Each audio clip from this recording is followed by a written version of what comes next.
नमस्कार, मी शंकर जाधव पत्रकार. डोंबिवली फास्ट या आपल्या लाडक्या चॅनलमध्ये मी आपलं स्वागत करतो.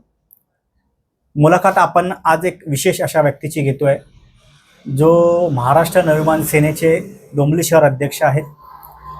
सुरुवातीपासून पक्षाच्या सुरुवातीपासून ते आत्तापर्यंत, स्थापनेपासून ते आत्तापर्यंत ज्यांनी एक कट्टर मनसैनिक म्हणून ज्याची ओळख निर्माण झाली आहे ते आपल्याबरोबर आहेत. मनोज घरत.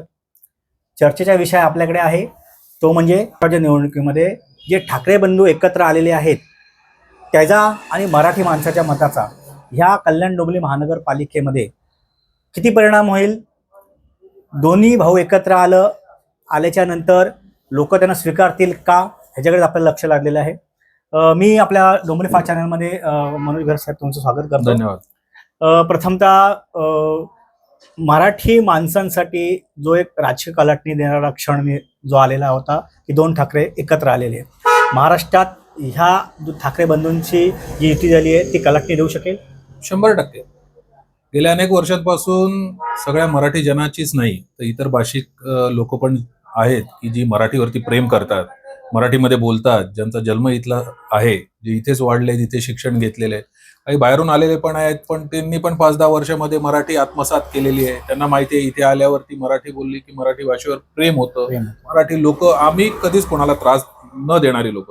उगाच आपल्या भाषेवरती कोण बोलत असेल, काय करत असेल तर मग शेवटी तो त्रास होतो आणि हे प्रत्येकाला होतो.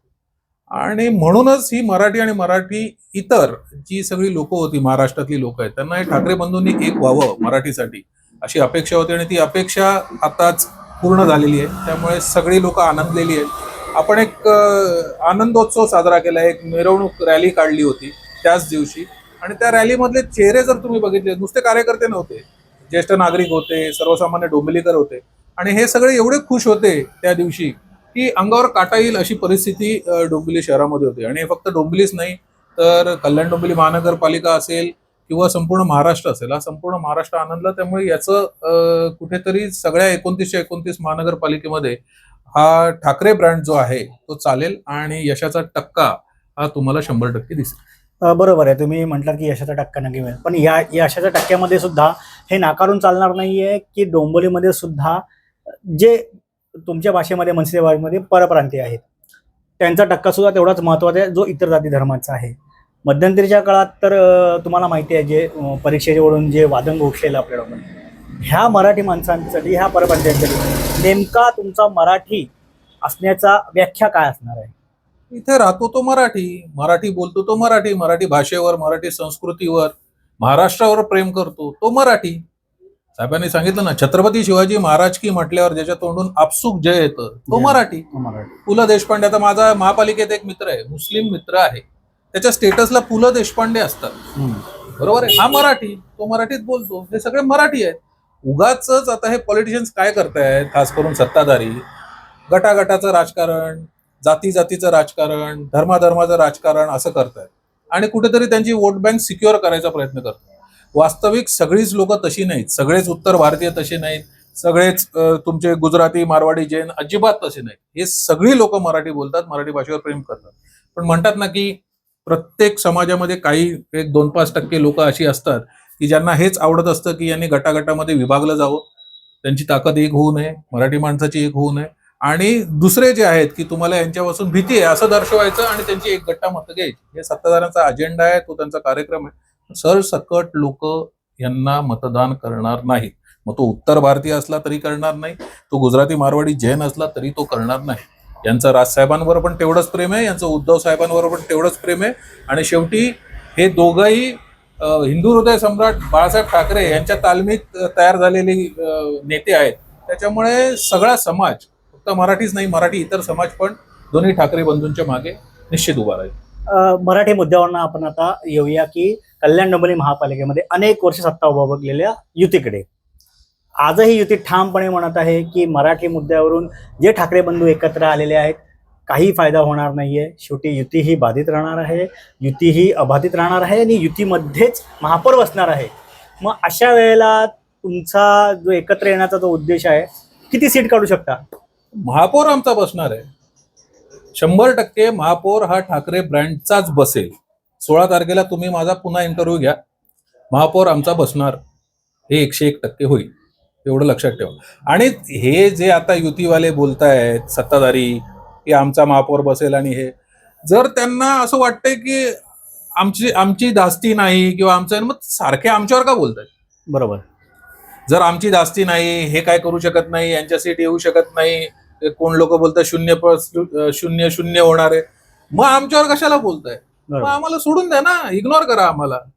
आमच्यावर बोलायची गरज नाही ना. तुम्हाला भीती वाटते, तुमच्या पायाखालची वाळू सरकलेली आहे, तुम्हाला आता दिसून येतंय की आम्ही सत्ताधारी असून सुद्धा आम्हाला या महानगरपालिकेमध्ये विरोधी पक्षावर बसावं लागणार आहे. हा जो अंडर करंट आहे हा त्यांना पण जाणवतोय. पूर्वी काय वल्गना केल्या दोन्ही सत्ताधाऱ्यांनी की आम्ही वेगवेगळे लढणार, बरोबर आहे. आता का युती करतायत? माझ्या माहितीनुसार आता ते युतीपर्यंत आलेत. पेपरच्या बातम्या सगळ्या हे सांगतायत, इलेक्ट्रॉनिक मीडिया ते सांगतायत. का आले युतीपर्यंत? कारण यांना माहिती आहे ठाकरे ब्रँड एक झालाय, आपल्याला मतं मराठी मिळणार नाहीत, त्यामुळे इतर टक्क्यात जो काही मिळेल त्याच्यावरतीच आपल्याला जगायचंय. त्यातल्या त्यात युती करून बघू आणि कुठेतरी सत्तेच्या सोपानावर पोचता येते का याचा प्रयत्न करू, यासाठी हे युती करतायत. म्हणजे हे घाबरल्याचं द्योतक आहे, दुसरं काय. आणि म्हणूनच सांगतो 100% आमचा महापौर ठीक आहे. राजकीय युती ह्या राजकीय भीती वाटते म्हणून ठाकरे बंधूंची एकत्र आलाय म्हणून असं म्हणूया.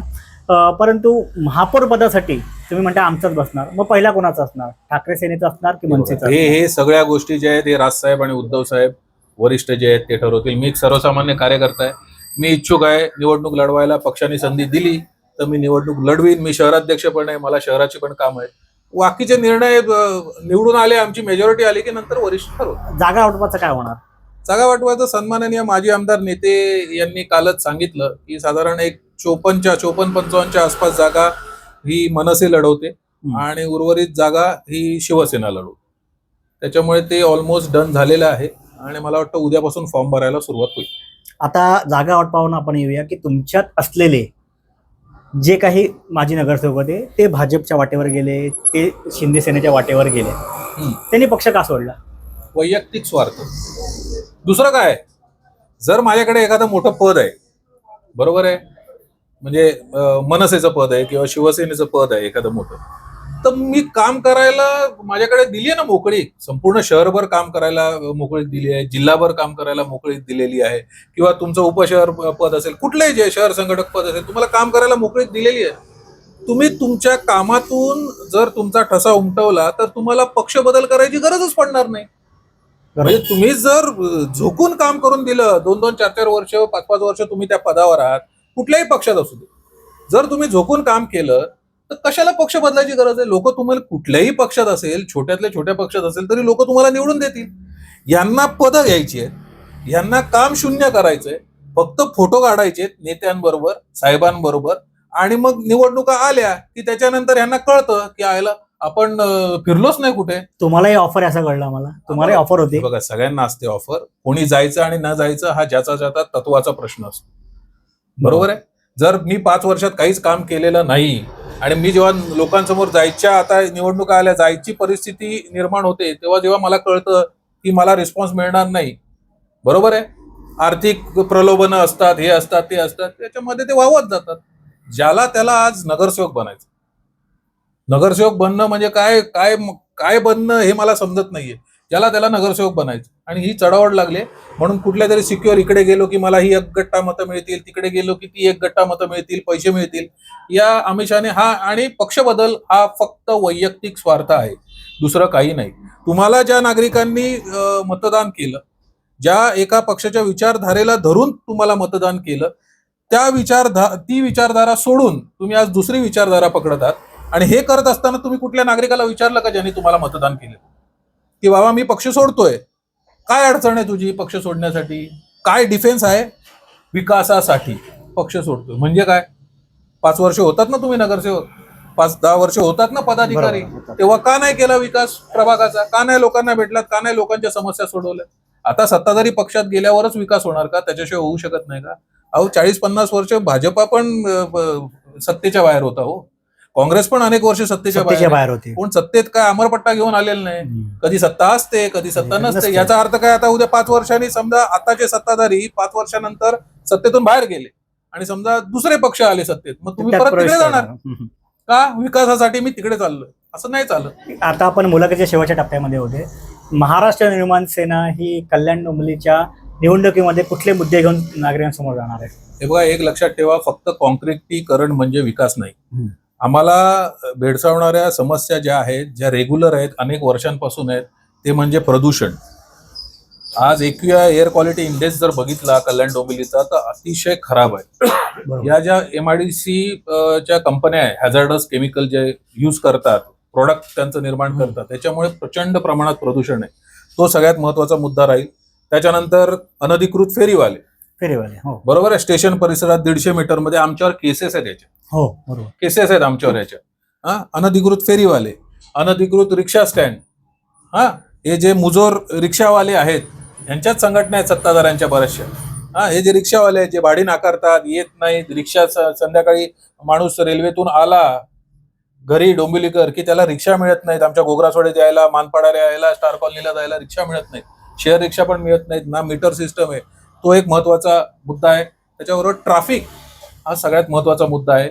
मुलांना खेळायला प्रॉपर उद्यानं नाही आहेत, ज्येष्ठ नागरिकांना बसायला काय प्रॉपर सोय केली गेलेली नाहीये. असे असंख्य मुद्दे आहेत. यांनी काहीही केलेलं नाही. निव्वळ कॉन्क्रिटीकरण म्हणजे यांना जर विकास वाटत असेल तर हात जोडले यांच्या, आणि यांना आता घरी बसवायची वेळ आलेली आहे. हे सगळ्यांनी लक्षात, नागरिकांना खास करून माझी विनंती राहील की जो पक्ष बदलतो तो स्वतःची निष्ठा बदलतो, तो फक्त वैयक्तिक स्वार्थासाठी पक्ष बदलतो, हे लक्षात घ्या. आणि जर वैयक्तिक स्वार्थासाठी पक्ष बदलत असेल तर त्याला तुम्ही घरी बसवा. तो त्या पक्षाचा जर होऊ शकत नाही तर तो तुमचा काय होणार? म्हणून जे ह्या ज्या मुलाखतीमध्ये तुम्ही जे प्रत्येक गोष्टीवर तुम्ही हात टाकून व्यवस्थित उलगडा दिला त्याच्याबद्दल तुमचे खूप खूप आभार मानतो. आणि आमच्या डोंबिवली फास्ट या चॅनलमध्ये तुम्ही आम्हाला मुलाखतीसाठी वेगळ्या, त्याबद्दल तुमचे खूप आभार. आपण ऐकलंच असेल की मनसेचे डोंबिवली शहर अध्यक्ष मनोज घरत यांनी मराठी मुद्द्यापासून ते महापौरपर्यंत, त्याच्यानंतर डोंबिवलीच्या समस्यांपर्यंत जो प्रकाश जो दिला आहे आपल्याकडे, अशाच अनेक पक्षांच्या, अनेक नेत्यांच्या मुलाखती घेऊन डोंबिवली फास्टमध्ये आम्ही येणार आहोत. डोंबिवली फास्ट नक्कीच बघा, लाईक करा, शेअर करा, कमेंट करा आणि सबस्क्राईब करायला विसरू नका. मी शंकर जाधव, पत्रकार, डोंबिवली फास्टमध्ये आपले भेट घेतो. नमस्कार.